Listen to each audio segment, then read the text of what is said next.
you've done it. You finally think you have the physique good enough to finally talk to your local Stacy. But then when you open TikTok, you see this shit.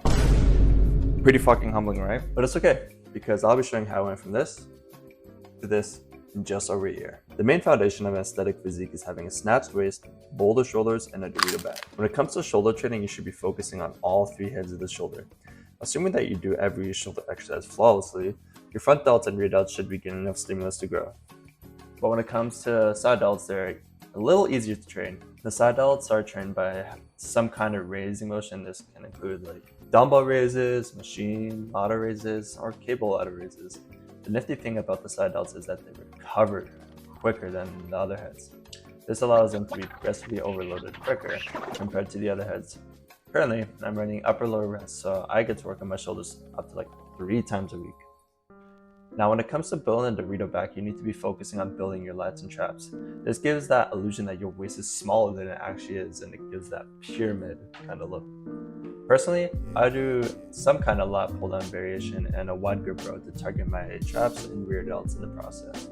If you have any kind of account on social media or follow any kind of fitness influencer that you consider aesthetic, you would notice that pretty much all of them are pretty lean. So apart from building an elite split, you also need to afford your proper diet too.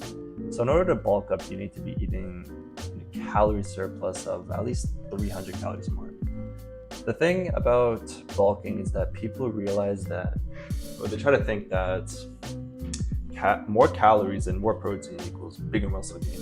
That really isn't the case, because if you're not eating at least 0.8 grams of protein per kilogram of body weight you have, then that excess protein just gets converted into unnecessary mass into your physique.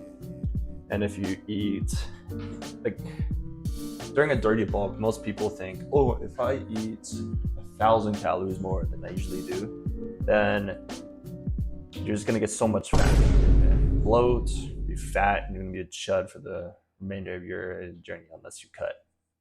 Another factor that is involved when looking aesthetic is the environment around you.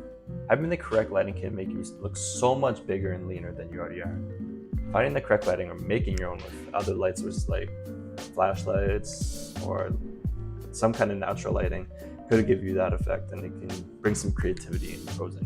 One of the factors that really isn't changeable is your genetics. Some people are genetic super weapons and we can't really do anything about it, but having someone who is similar in genetics and idolizing them could give you a realistic goal for your physique.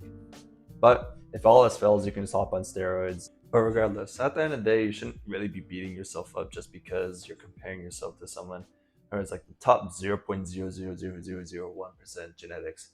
Or they could just be one of Bonnie Blue's super weapons that she's making. And honestly, you can build a pretty strong physique even with the most clap genetics ever.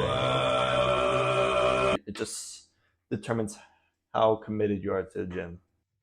And now that you finally have all the aspects unlocked, you can take that Instagram photo, post it online, get 0 likes on it, and you can still not talk to the Stacy because we are introverted and scared of women.